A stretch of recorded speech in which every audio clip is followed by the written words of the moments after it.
Hi there. Magandang araw po sa inyo lahat. Again, Kiko Javier po, Street Wisdom.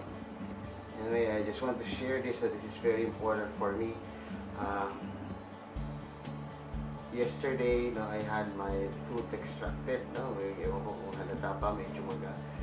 But it was actually a wisdom tooth. No? So I lost my wisdom yesterday.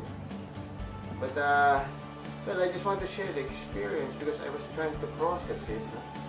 I was there, helpless, almost lying down sa dental chair.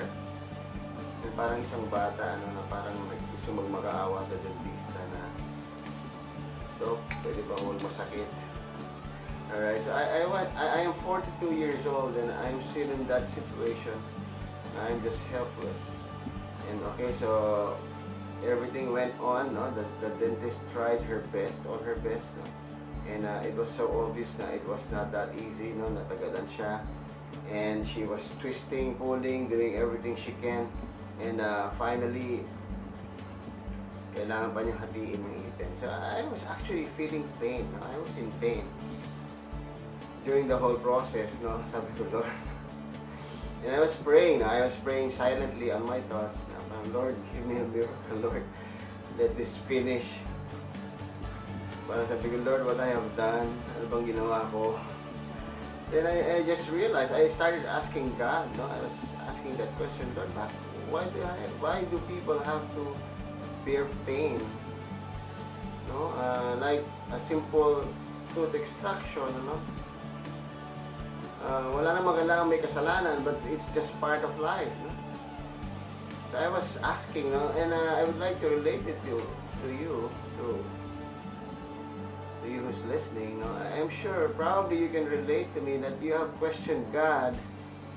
You have asked God, why am I in pain, Lord? What have I done? Okay, so then I realized nothing is excused to experience pain. Parang lahat po tayo, no? So walang mayaman, walang mahirap, walang gwapo, walang pangit, alright? Walang babae, walang lalaki, walang matapang, walang duwag. But all of us will have to face pain, okay, regardless of our status in life. Mapa-successful ka sa career mo, mapa-beginner ka pa lang, mapa-student ka na bumabagsak sa school.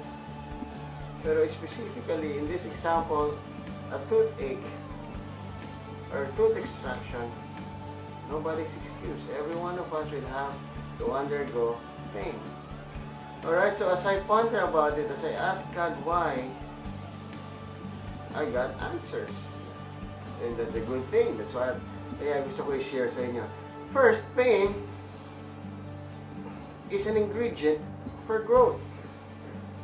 Alright, wala pong napakaganda at napakalaki, napaka-progresibo, napaka-successful na isang bagay, isang entity, career, or anything na hindi dadaan sa pain. Alright, it is a basic ingredient, no? Example, yung pagluluto. My wife is so good in cooking. Not all the ingredients taste good. Kaya nga yung iba, konting-konti lang. Why? Because that ingredient is necessary to come up with a very good taste of the food. Right? That is pain. We all need pain. It's an important ingredient for us to grow, for us to succeed. And we can always go back to nature. And in different videos, I'll also tell you my observation on nature about how pain or how discomfort or how these temporary situations can actually make things so beautiful. Alright, so yun po unang sagot sa akin. Pain is necessary ingredient for growth. Alright, so if you're experiencing pain, meaning you have that potential to grow. Okay, so magtaka ka kung hindi ka na nasasaktan. That is something you have to ask God, Lord, why am I not experiencing pain anymore? Alright?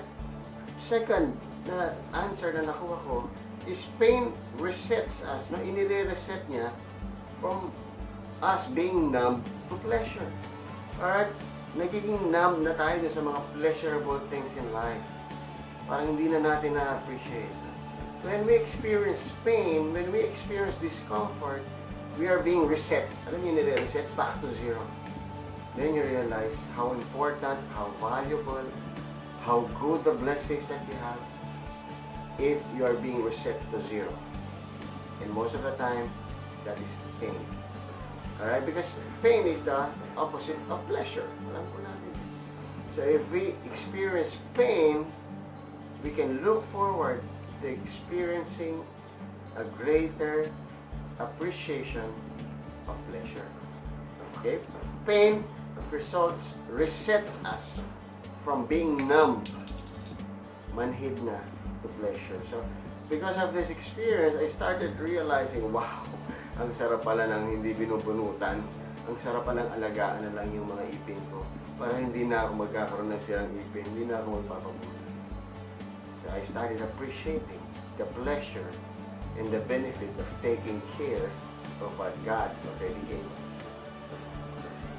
Alright, third, pain is necessary for a good testimony we can share. Okay, pain is necessary for a good testimony, like what I'm doing right now. This is a testimony, it's an experience. Masakit pa nga eh. Alright, but because of this pain, I can speak. And because of this pain that I have undergone and I have survived, I can say, God is so good. God was with me the whole time. And I can acknowledge, He performed a miracle. It could have been more complicated. Nakita ko kung gaano kayo nahirapan yung dentist. It could have took about 2 to 3 hours instead. Pero God performed a miracle. So now I have a testimony. Alright? Guys, you have to believe me. This whole life that we have, from birth up to death, is all about testimony. Believe me. Kung hindi nyo pa mag-gets ngayon, it's okay. You will get there. But this is all about sharing your story to the next generation.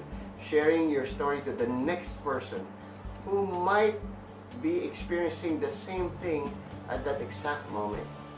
So since we have a good testimony about that issue, we can relate and we can easily tell them God is good, have hope, be in faith. Why? Because you shall pass that test as well, just like I have accomplished it. Alright? It's a good testimony. So pain is so necessary for us to have that good story. So yun nga po yung palagi kong tinatanong eh. Create your story. Hindi pwedeng kami na lang palagi yung humaharap sa video. Alright, you can also do that. Okay, kung nahihiya kang i-YouTube yung video mo, then talk to friends. Tell them about your story. And most likely, ang pinakamagagandang story are the stories na binalutan ng pain, na binalutan ng hurts, na binalutan ng difficulties. Pero, because God is so good, because of the great love of God, nalalampasan natin. Alright? So those are the three things that I have learned. Why? Why, Lord? Why do I have to experience pain? So pain is as usual as the sunrise. Pain is as usual as laughter. Pain is as usual as satisfaction. Every day it's there. No? Hindi po mawawala yan. It's all part of life. So what we need to do now is to understand why, alright, and to manage it. May tinatawag na managing pain. Use pain to your advantage. Alright? It should not stop you. It's painful. Ayoko na. No. Use pain as your stepping stone. Use pain as your springboard to go higher. Alright? So it's there, no? So hindi siya pwedeng mawala. Not unless you're dead. Alright? Sabi nga, as long as we are called human beings in this earth, palagi natin ma-experience yung pain. Why? Because it's necessary. God didn't create pain dahil mahal niya tayo. Alright? It's just there. Pain is just there for Him to show the gravity of His love. So if you're experiencing pain right now, kaibigan, believe it's normal. Masakit talaga. Pero look at the other side of pain, which is pleasure. You understand pleasure better because of pain. You become more responsible because of pain. You grow bigger because of it. Alright? No pain, no gain. Thank you so much for listening. Until the next video, Kiko Javier here from Street Wisdom. God bless you.